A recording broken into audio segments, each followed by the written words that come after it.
Sex Talk. Hey guys, welcome back to the Sex Talk, the COVID edition. We're all stuck at home in a pandemic. So today I do want to talk a little bit about pleasure. Pleasure, not just during a pandemic, but pleasure all the time and all around. Pleasure is a form of resistance. In other words, pleasure is political. Pleasure is a way we can sort of like fight back and take back what they've tried to take away from us. So yeah, that's going to sound really social justice-y, and yes, in a lot of ways it is very social justice-y, because look, when we were colonized, and I'm not just talking about the United States of America, I'm talking about the entire world. So much of the world most of the world has been colonized. One of the things that we are colonized with, for me, is religion. And religion has taken away our rights to pleasure, because it perpetuates these ideologies that sex is bad, that sex is dirty, that sex is for procreation only. And so when we talk about feeling good, we're actually engaging in a form of activism, in a form of resistance, resisting in many ways the patriarchy, resisting colonization. So we're like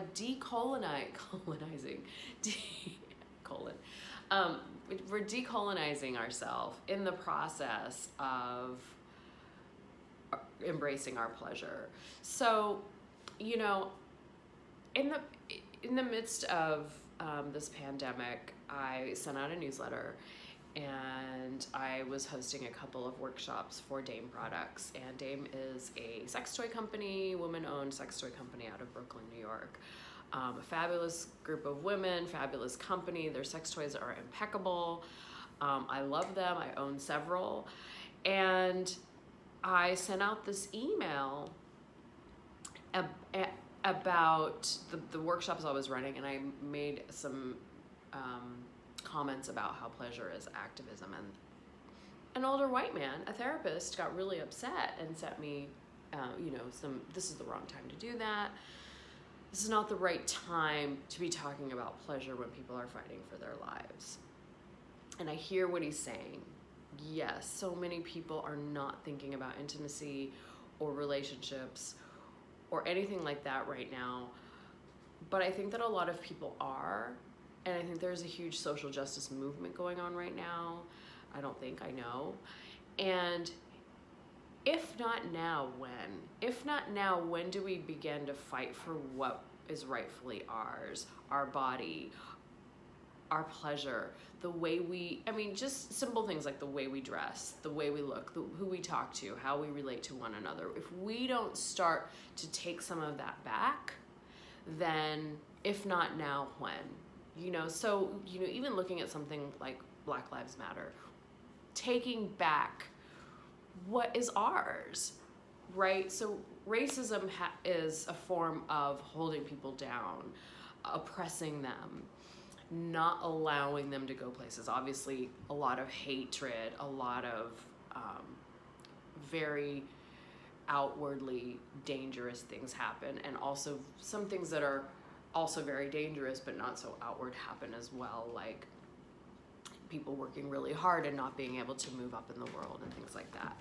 So I have made pleasure my sort of soapbox, I guess you could say. I've made pleasure my soapbox for a really long time. I came out as bisexual at the age of 16. This has been something that I've been sort of doing for a really long time. Because for me, sex has always been something that has been taken away from everybody. I would say that men get to experience it more outwardly and openly, but not gay men. not bisexual men, not trans men. So when I'm talking about men, I'm talking about cisgendered men, mostly white. And generally speaking, sex has been reserved for them. Sex has been about, if you turn on mainstream porn is about the male gaze. So very male, cisgendered male, centric. And part of reclaiming ourselves is reclaiming that pleasure back, particularly for women. This is particular for trans women. This is particular for women of color. This also includes trans men. This also includes LGBT men and women and non-binary folk. This includes Black women. This includes women of color. This includes LGBT people of color and Black LGBT people, because they are the ones, I'm in that category obviously, that we have been told that we're not really allowed to feel pleasure, that it's somehow bad. We get labeled as promiscuous or slutty or, whore, although whore has a different definition.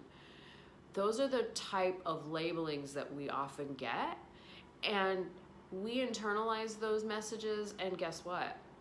We then stop seeking sex. We turn to other things to make us feel good. Like what? Food,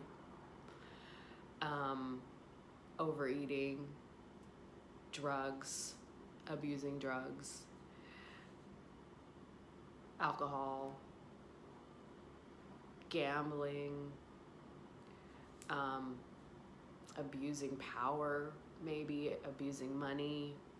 We turn to all of these other things to make us feel good, because guess what? Pleasure is our birthright, and we know it somewhere, but the society has told us that we're not allowed to have it, and so we start fighting for it. Our body starts fighting for it, because guess what? Without pleasure, our body starts to break down. Our whole entire immune system breaks down. Our nervous system completely breaks down. And so this is what I really am trying to impart in this video, that pleasure is extremely political. Pleasure is a form of resistance. When you step into pleasure, you are engaging in an act of activism. You are engaging in an act that is highly, for most of our lives, been told that we're not supposed to be doing. So you're a rebel. And I think that it's really important for you maybe to see it that way, because we avoid feeling pleasure for so many different reasons in our lives.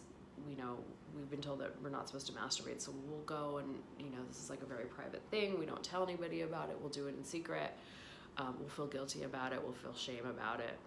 And the reason I need you to hear this is, like, I really need you to be able to do it and own it, talk about it, not feel guilty about it,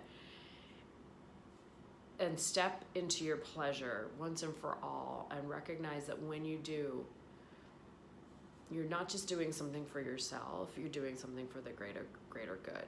And the more people that start to embrace their pleasure, we're gonna see a major shift in this world, because without pleasure, we're angry, we're tight, we're rigid, we're committing hate crimes.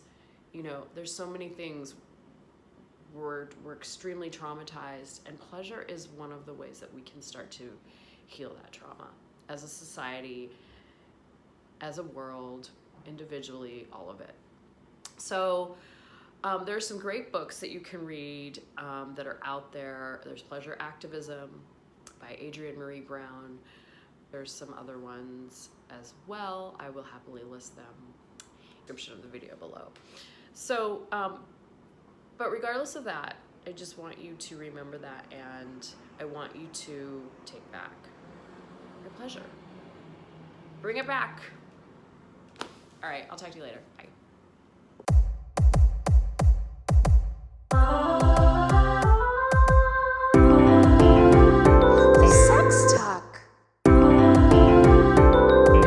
The Sex Talk.